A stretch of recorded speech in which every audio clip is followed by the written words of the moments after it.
Sup flappers, I have a question for you today. What is the most perfect Genshin Impact account, right? Full C6 R5, you crush everything you face with ease, and set world records for Abyss and speedruns. Personally, I can't see myself playing that account for more than a couple of days at best. How about toning it down a bit, having all 5 stars at C0 and their signature weapons? So C0 R1, right? Content will be still challenging at times, but you feel like that you have all the tools the game has to offer at your disposal. Yeah, but your tools may be, lacking a bit, or you may not have the resources to polish all your tools for battle, which then comes to a custom scenario. Some tools being better than others because you put more effort into them. And those are the tools that you enjoy using the most. So in this case, it would be the characters. Recently, I've been getting many messages asking me for advice on who to pull, and even after my videos, it seems people still can't decide which characters are better suited for them. For example, currently it's Zhongli or Ganyu. What about Kazuha and Raiden? Kazuha or Zhongli? Ganyu or Kazuha? Raiden or Zhongli? The list goes on. People can't decide, and I'm at my capacity here, so I'm making this video for everyone who is gunning after what seemingly is the perfect Genshin account in their eyes. Perfect in the sense that with what you have at your disposal, you want to make it so this account reaches its highest potential. And to that, I have something to say to you. Download Raid Shadow Legends, the greatest mobile game of all time, and use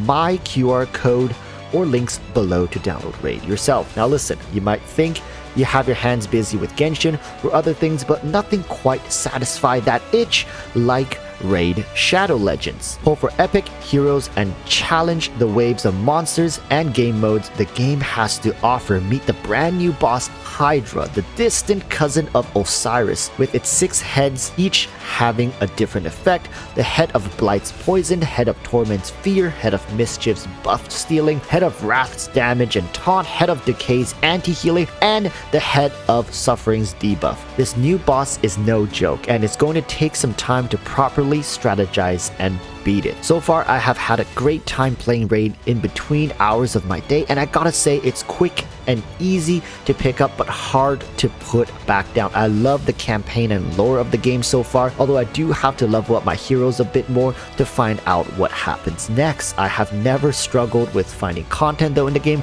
and that is definitely a plus for me.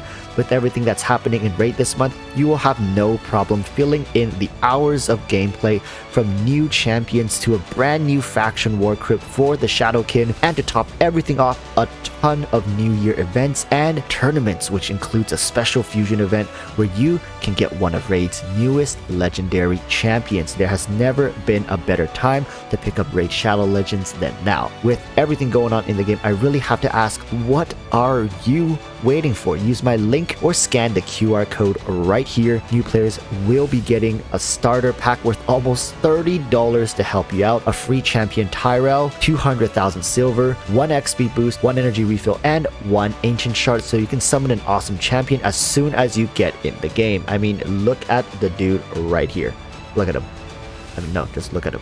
Yeah, you get them for free. You'll find your rewards right here in your inbox for the next 30 days only, so make sure to collect them. You can find me in-game as Erotic Walrus, and it's really just that easy. Just click the link in the description, and I'll see you in-game. Once again, thanks Raid for sponsoring this video. Now look, alright, I get it everyone. You want what's best for your account, and simply there is no right answer to a lot of these questions. Like I said, Zhongli or Ganyu, Kazuha or Raiden, Kazuha or Zhongli, Ganyu or Kazuha, Raiden or Zhongli, and that's just between 4 characters, right? And Genshin has a lot more to offer. I've been receiving so many DMs, and to the point where I'm getting really worried for some people, because I believe people sometimes need to take a step back and just evaluate what is going on here, right? Do you really need that Ganyu or Zhongli more than a proper meal? Do you really need Kazuha more than rent for next month? I don't want to come across as condescending, but Genshin Impact is a game, people. In the end, it's a game, and a game that is designed to cycle out old units for newer ones. I have made a video some time ago talking about the differences between something that you want and something that you need. Genshin and everything it has to offer falls under the want category. No matter how you spin it, that's how it is.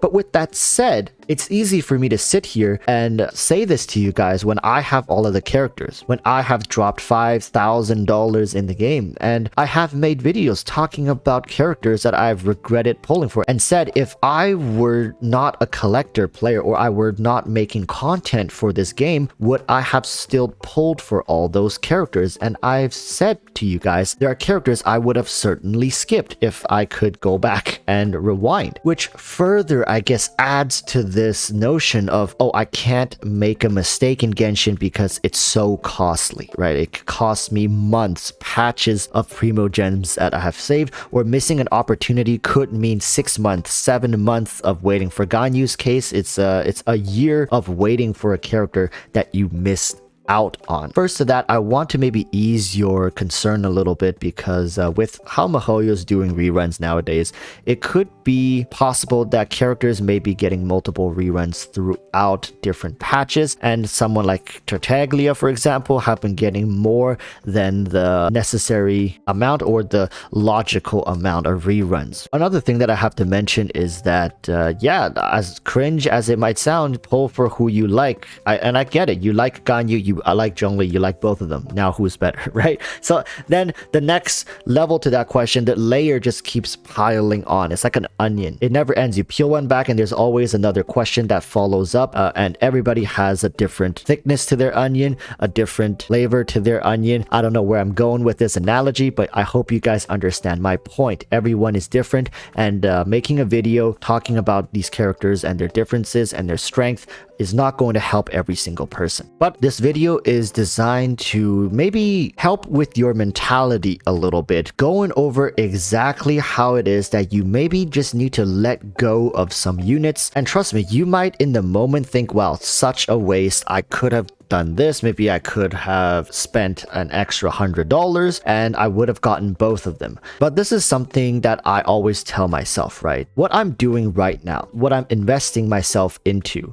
if I look at this maybe a year from now, 5 years from now, 10 years from now, how much of this is gonna matter? How much of this am I gonna even remember? And if the answer oftentimes is like, well, you know, 1 year, it's all right. 5 years, probably not gonna matter anymore. 10 years, would have forgotten about it. If that is my answer, then this item or this thing that I want to purchase, that's a want. And that is not something that contributes to my future. And I know talking about a mobile game and a character inside a mobile game like it's gonna change your life, it's not the best way to go about talking on this topic, but I just want to let you guys know, it's okay if you don't get Zhongli, it's okay if you don't get Ganyu, it's okay if you end up getting Chi-Chi or Keqing or Diluc or Jean, doesn't matter. When you move on from Genshin years from now, or a couple months from now, for some people, even days and weeks, this isn't gonna matter at all. So just relax and pull for whoever you want. If you get them, you get them. If you don't get them, hey, life goes on. They're gonna make reruns. So now let's circle back to the beginning of this video. What is the perfect Genshin Impact account? And you guys might think I'm gonna finish this video off with some corny summary saying like, oh, it's the account that's been with you all along. No, all right, the perfect Genshin Impact account doesn't exist, people. It just doesn't exist, because perfect means it fits every scenario, and there's no account in this game that fits every scenario. So yeah, I hit you with another cliche, right? Oftentimes you only want something that you don't have. And trust me, that's how the human desire meter works, if that's a thing. You only want things that you don't have, and once you have them, they stop being special. You can ask anybody who has a Ganyu, how did it feel before you got her versus how you feel after getting her? She's just a character. Same with Zhongli, same with Kazuha, Raiden Shogun. Pick up the one that you want the most, if that's something you can accurately measure right now, and wait for the reruns for other characters. I'm also doing a ton of giveaways along with other creators, so maybe try your luck there as well. There's many ways to get your hands on these characters, aside from, you know, spending your grocery money or taking out a portion from your rent next month. That's not the right way to go about this. Okay, people? I hope this video has helped, and I'm sure there's no Genshin account to you that's more valuable than your own. All right, so keep working on that, and I'll see you guys in the next video and live stream, whichever one comes first. All right, the keyword for today's video is camera. And with that said, I'll see you guys next time. Until then, stay safe and peace.